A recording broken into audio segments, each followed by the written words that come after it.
إن الذين يكتمون ما أنزل الله من الكتاب ويشترون به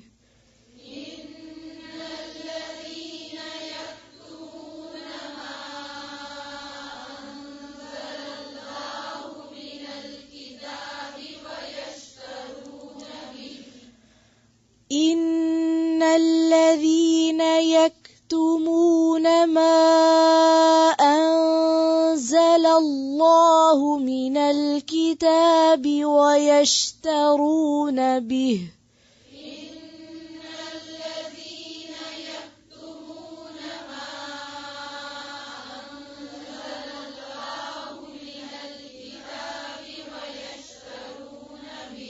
أنزل الله پھر سے پڑھیں شروع سے ان الذین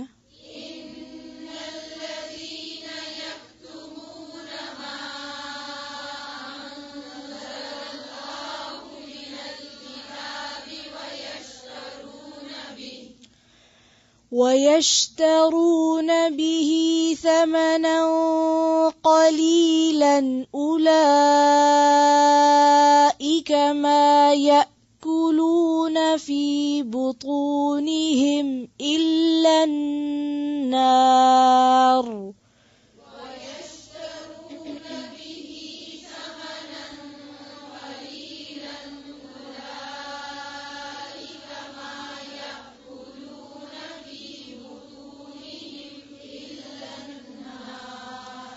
وَيَشْتَرُونَ بِهِ ثَمَنًا قَلِيلًا أُولَئِكَ مَا يَأْكُلُونَ فِي بُطُونِهِمْ إِلَّا النَّارَ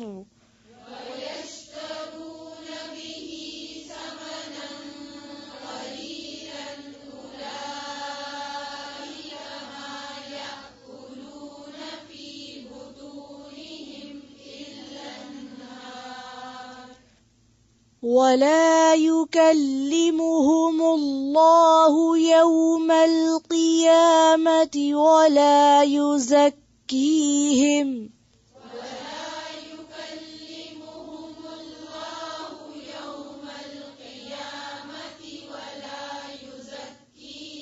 پھر سے پڑھیں زیر کو اور باریک کریں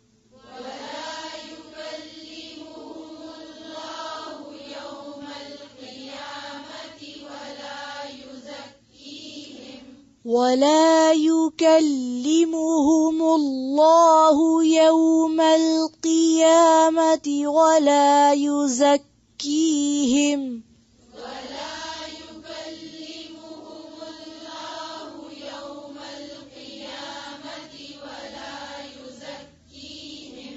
وَلَهُمْ عَذَابٌ أَلِيمٌ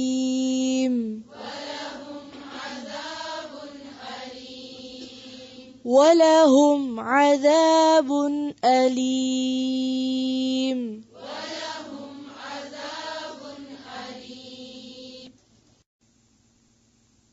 ان الذین بے شک وہ لوگ، یہاں کون مراد ہے؟ اہل کتاب. اہل کتاب کی طرف اشارہ ہے. یکتمون جو چھپاتے ہیں، کیا؟ ما انزل اللہ جو اللہ نے نازل کیا ہے. کیا نازل کیا ہے؟ من الکتابی کتاب میں سے. ویشترون اور شراء کا معنی لین دین بھی ہوتا ہے اور خرید و فروخت بھی، تو یہاں لینے کے معنی، اور لے لیتے ہیں بھی اس کے بدلے. کس کے بدلے؟ کتاب کے بدلے. ثمنن قلیلا تھوڑی قیمت. اولئک یہ لوگ ما یاکلون نہیں کھاتے فی بطونہم اپنے پیٹوں میں. بطون بطن کی جمع ہے، کسی چیز کے اندر کے حصے کو کہتے ہیں. انسائڈ اندر کا حصہ، باطن بھی اسی سے. الا النار سوائے آگ کے. یعنی وہ لوگ جو کتاب اللہ کے بدلے پیسے لے لیتے ہیں وہ کھاتے ہیں اپنے پیٹوں میں الا النار آگ. ولا یکلمہم اللہ اور نہیں کلام کرے گا ان سے اللہ. کب؟ یوم القیامہ، قیامت کے دن. کلام نہ کرنا کس بات کی علامت ہے؟ ناراضگی کی. بلکہ وہ اللہ تعالیٰ کو دیکھ بھی نہ سکیں گے. جیسے کہ وہ ایک آیت میں آتا ہے نا، کلا انہم عن ربہم یومئذ لمحجوبون. بات تو دور کی بات ہو تو دیکھ بھی نہ سکیں گے اللہ کو. سورۃ مطففین آیت 15.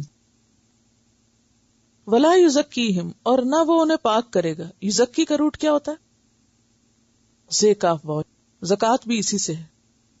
یعنی جہنم میں اس لیے نہیں ان کو بھیجا جائے گا کہ گناہوں کی سزا مل جائے اور پھر واپس نکل آئیں. نہیں، جہنم میں جانے کے بعد ان کی سزا بڑھتی جائے گی اور بڑھتی جائے گی. ایک جگہ پر آتا ہے نا، کلما نضجت جلودہم بدلناہم جلودا غیرہا لیذوقوا العذاب. جب ان کی ایک کھال جل جائے گی تو ہم اس کی جگہ اور کھال لگا دیں گے تاکہ عذاب کا مزہ چکھتے رہیں، کیونکہ سزا تو سکن کے اوپر زیادہ محسوس ہوتی ہے نا. لیذوقوا العذاب یعنی آگ ان کو پاک نہیں کر. ویسے تو آگ کیا کرتی ہے؟ گندگی کو پاک کر دیتی ہے نا. لیکن آگ ان کی گندگی نہیں پاک کرے گی. انہوں نے جو گندگی اپنے اوپر ڈالی وہ جہنم کی آگ میں بھی پاک نہیں ہوگی. وَلَهُمْ عَذَابٌ علیم، اور ان کے لیے کیا ہے؟ دردناک عذاب ہے. علیم کس سے ہے؟ علم سے، یعنی دائمی اذیت ہے. ان الذین یکتمون، بے شک وہ لوگ جو چھپاتے ہیں. کس کی طرف اشارہ؟ اہل کتاب کی طرف. کیا چھپاتے ہیں؟ ما انزل اللہ، جو اللہ نے اتارا ہے، یعنی اللہ کی باتیں چھپاتے ہیں. کون سی باتیں؟ من الکتاب، جو کتاب میں سے ہیں. یعنی اللہ کے واضح احکامات لوگوں کو صحیح طور پہ نہیں بتاتے کہ یہ حلال ہے، یہ حرام ہے، یہ جائز ہے، یہ ناجائز ہے. کچھ بتا دیتے ہیں جس میں ان کو اپنا فائدہ نظر آتا ہے، اور جہاں انہیں سمجھ آتا ہے کہ ہمارا نقصان ہو جائے گا، پھر ہمارے کاروبار بند ہوں گے، تو وہ پھر نہیں آگے بتاتے. سمجھ گئے کہ اہل کتاب ہوں، عالم ہوں، اور صحیح بات نہ بتائیں تو اس کے پیچھے غرض کیا ہو سکتی ہے؟ کوئی مفاد ہو سکتا ہے. ایسے لوگ جو چھپاتے ہیں اس کو جو اللہ نے نازل کیا ہے کتاب میں سے، وَيَشْتَرُونَ بِهِ ثَمَنًا قَلِيلًا، اور لے لیتے ہیں اس کے بدلے تھوڑے پیسے. یعنی اگر وہ بتاتے بھی ہیں تو کسی فائدے میں، کچھ کمائی کرنے کے لیے، کچھ دنیا حاصل کرنے کے لیے. اولئک، یہ لوگ، ما یاکلون فی بطونہم الا النار، بڑا نقصان دہ سودا کر رہے ہیں کہ یہ اپنے پیٹوں میں آگ بھر رہے ہیں. ولا یکلمہم اللہ یوم القیامہ، ایسے لوگوں سے اللہ قیامت کے دن بات نہ کرے گا. ولا یزکیہم، اور نہ ان کو پاک کرے گا. وَلَهُمْ عَذَابٌ علیم، اور ان کے لیے دردناک عذاب ہے. تو اس آیت سے کئی باتیں پتہ چل رہی ہیں. نمبر 1 کہ اللہ نے کتاب میں جو کچھ اتارا ہے وہ سارے کا سارا لوگوں کے سامنے کھولنا ضروری ہے. کچھ حصوں کو نہ بیان کرنا اور صرف اپنی مطلب کی آیتیں بیان کرتے رہنا، یا کوئی خاص چیزیں چن کر ہی قرآن سے بس وہی درس دیتے رہنا اور پورا دین لوگوں کے سامنے نہ رکھنا، بہت بڑا جرم ہے. کتاب کا علم چھپانا جرم عظیم ہے. دوسری بات یہ ہے کہ علم کا نشر کرنا واجب ہوتا ہے. علم کو پھیلانا واجب ہے اور علم کو چھپانا جرم ہے. عموماً لوگ علم کیوں چھپاتے ہیں؟ کیا پیچھے وجہ ہوتی ہے؟ Knowledge is power. جب آپ کسی کو نالج دے دیتے ہیں تو کیا ہوتا ہے؟ اس کے اندر ایک پاور مل جاتی. جب پاور آپ سے منتقل ہو کے اوروں کے پاس چلی گئی تو آپ تو انسیکیور ہو گئے نا. تو کچھ لوگ بخل کرتے ہیں. کس لیے؟ کہ اگر میں نے یہ سب کچھ دوسروں کو بتا دیا تو میری اجارہ داری کدھر رہے گی؟ دوسرے تو غلام نہیں بنے رہیں گے. آنکھیں بند کر کے میرے پیچھے کیسے چلیں گے؟ پھر میری تو نہیں مانیں گے. ہاں، اویئرنیس، اور اویئرنیس سے لوگ ڈرتے ہیں. اگر ان کو پتا چل گیا تو کیا ہوگا؟ پھر یہ ہمارے ہاتھ سے نکل گئے. ایک وجہ یہ ہوتی ہے. اسی طرح کچھ لوگ بخل سے کام لیتے ہیں. بخل وجہ ہوتی ہے. جیسے مال کا بخل ہوتا ہے نا, کہ کچھ لوگوں کے پاس مال آ جائے تو وہ کسی کو ہوا نہیں لگنے دیتے. تو اسی طرح کچھ لوگوں کے پاس جب علم آتا ہے تو کسی کو ہوا نہیں لگنے دیتے. وہ صرف اپنی ہی اس کو اجارہ داری بنا لیتے ہیں, ایک طرح سے وراثت میں لے جاتے ہیں. صرف اپنے ہی بچوں کے اوپر فوکس کرتے ہیں تاکہ بس وہی ہوں اور وہی امام بنے رہے, وہی لیڈر. اسی لیے آپ نے دیکھا ہوگا کہ مذہبی اجارہ داری کی بھی ایک قسم ہوتی ہے, کیونکہ اگر باپ عالم تھا تو اس نے اپنے بچوں کو محض اپنی گدی سنبھالنے کے لیے عالم بنایا, اور اوروں پہ وہ توجہ نہیں دی جو ان پر دی. اس کو بانٹا نہیں, پھیلایا نہیں, بلکہ ایک خاص چینل میں ہی رکھا کہ بس ادھر ہی. ہاں, اور اس کے پیچھے بھی غرض یہ ہے کہ ہمارے خاندان کی یا ہماری ذات کی جو ہے وہ ایک اجارہ داری بنی رہے, اوروں کو آگے نہیں آنے دینا ہم نے. جیسے کچھ لوگ ریسیپیز نہیں دیتے, کیوں؟ پھر میری تعریف کیسے ہوگی؟ اسی طرح اور بھی چیزیں ہو سکتی ہیں. کہتے ہیں کہ بعض اوقات ریسیپی دے دیتے ہیں مگر ایک انگریڈینٹ ہٹا دیتے ہیں تاکہ وہ اصل ذائقہ یا اصل چیز نہ بنے. جی ہاں. اچھا, ایک صورت تو یہ ہے کہ بخل کرتے ہیں کہ پھر ہماری جو سے ہے یا ہماری جو اہمیت ہے وہ کم ہو جائے گی, یا پھر دوسرے بھی اتنے سارے لوگ ہمارے برابر کے ہو جائیں گے تو پھر ہماری تو شان ختم ہو جائے گی. پھر ہم کیسے سب کے لیے ایک خاص فگر بنے رہیں گے اگر باقیوں کو بھی سب مل گیا.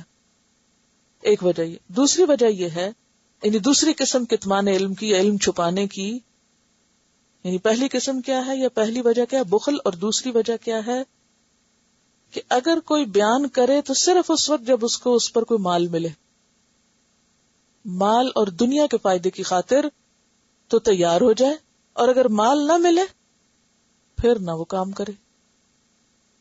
مثلا آپ دیکھیں گے کہ بعض لوگ دین میں کوئی ڈگری لے لیتے ہیں, پھر وہ چل نکلتے ہیں جاب کی تلاش میں. وہ کہتے ہیں کہ علم ہے ہمارے پاس, سیکھا ہوا ہم نے, اگر تم ہمیں جاب دو گے پھر تو ہم سکھائیں گے, اگر کچھ پیسے ہمیں دو گے اس پر پھر تو سکھائیں گے, اور اگر آپ ہمیں اتنی اور اتنی تنخواہ نہیں دیں گے تو پھر ہم نہیں سکھائیں گے, پھر ہم تمہارے کام نہیں آئیں گے. یہ بھی علم چھپانے میں ہی شامل ہے. اللہ نے آپ کو علم اس لیے نہیں دیا تھا کہ آپ اس کو دنیا کمانے کا ذریعہ بنا لیں, اور اگر آپ کو اس پر اپنی دنیا برباد ہوتی نظر آئے تو آپ وہ کام ہی چھوڑ دیں کہ مجھے اس پر کچھ مل نہیں رہا, یا ایک جگہ کم مل رہا ہو مگر ضرورت وہاں زیادہ اور آپ وہ چھوڑ کے چلے جائیں کہ مجھے وہاں 4 پیسے زیادہ مل رہے ہیں. اس کا نقصان کیا ہوتا ہے پھر؟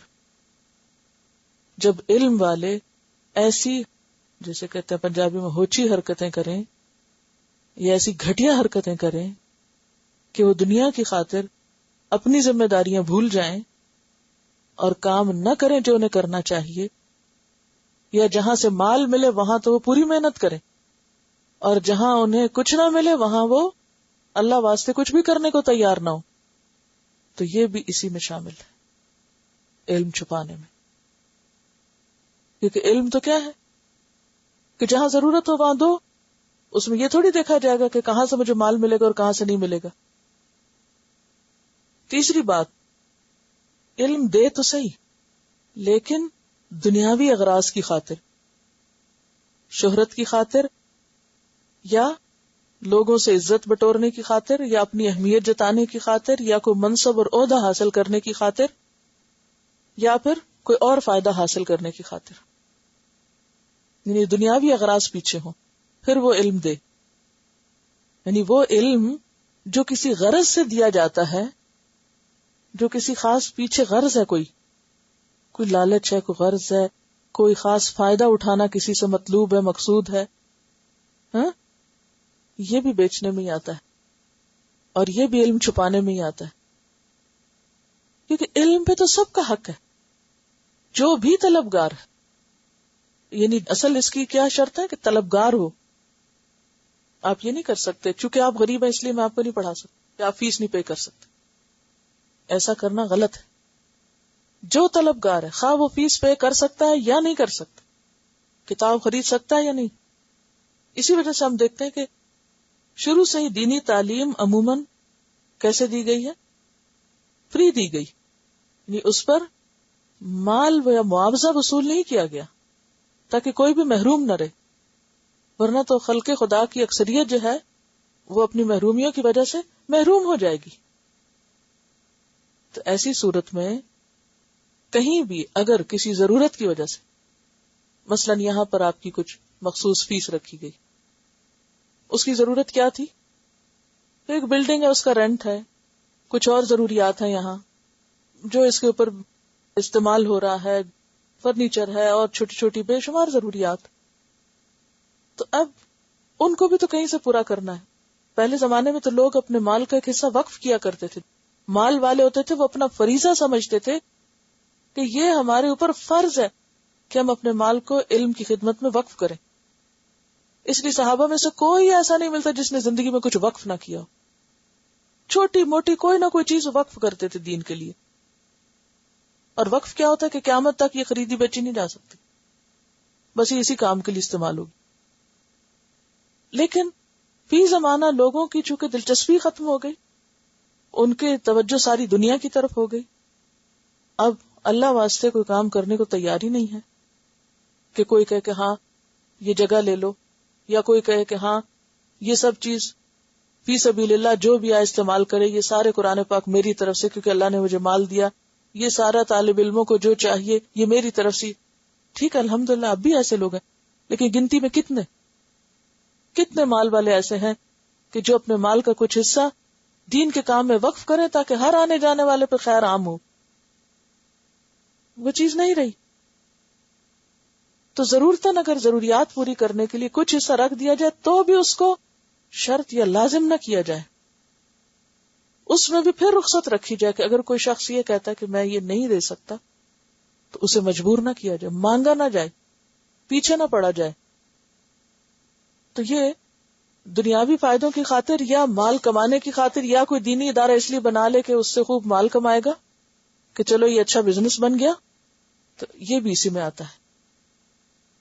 اور پھر اس کا پتہ کہاں سے چلتا ہے کہ انسان کو جب تک فائدہ ہو کام کرے، اور جب فائدہ نہ ملے تو چھٹی کر جائے. مجھے کیا ملا، مجھے تو کچھ حاصل ہے، الٹا مجھے تو اپنی جیب سے دینا پڑ رہا ہے، میں تو یہ نہیں کر سکتا. یہ نہ ہو.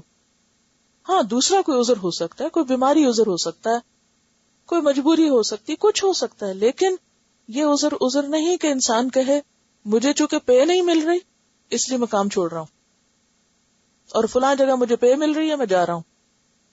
اللہ یہ کہ پھر فمن اضطر کی حالت ہے کہ کھانے کو کچھ نہیں یا اور ضروریات پوری نہیں ہوتی، تو پھر اس صورت میں انسان کو رخصت ہو سکتی. ادروائز جس کے پاس بھی علم ہے اس پر لازم ہے کہ وہ اپنے علم سے دوسروں کو فائدہ پہنچائے، کیونکہ علم وہ چیز ہے جو سب سے پہلا حکم ہے، اقرا، پڑھو. پہلا کام ہے جو امت مسلمہ کو کرنا ہے. اسی لیے آپ دیکھیں کہ چند آیتوں کے بعد دوسری دفعہ یہ بات آ رہی ہے کہ جو لوگ علم میں سے چھپاتے ہیں اور اس کے بدلے قیمت لیتے ہیں اور دنیاوی فائدوں کی خاطر دین بیچتے ہیں یا دینی کام کرتے ہیں، وہ اپنے پیٹوں میں آگ بھر رہے ہیں. اور ایسے لوگوں سے اللہ قیامت کے دن کلام نہ کرے گا. کیوں ان کی اتنی سخت سزا ہے؟ ایسے لوگوں کی یہ سزا اتنی سخت کیوں ہے جو دنیاوی فائدوں کی خاطر دین کا کام کریں یا دنیا کی خاطر دین کے پیچھے جائیں؟ کیوں اتنی سخت سزا ہے؟ اس لیے کہ انہوں نے دوسروں کے حق کی طلب میں رکاوٹ بن گئی، انہوں نے دوسروں کی آخرت برباد کی. آپ دیکھیں نا، علم تو ایسی چیز ہے جسے خوب عام کرنا چاہیے، پھیلانا چاہیے، پھیلائیں پھیلائیں پھیلائیں، دیں دیں دیں، تاکہ کوئی شخص جہالت کی وجہ سے مصیبت میں نہ پڑے.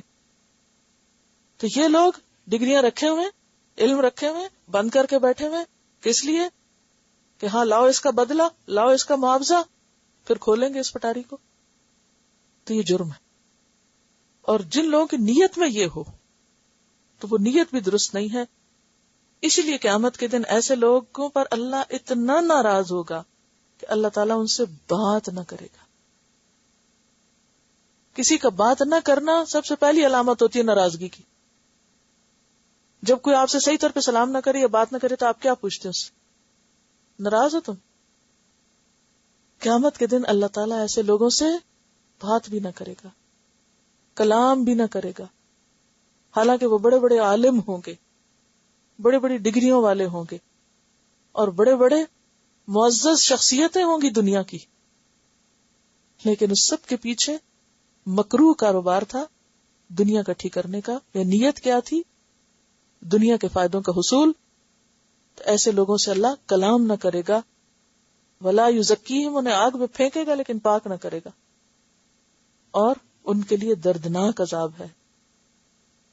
اس کا سوال یہ ہے کہ اگر کوئی شخص غلط کام کر رہا ہے اور ہم اسے نہیں بتاتے تو یہ بھی علم چھپانا ہے؟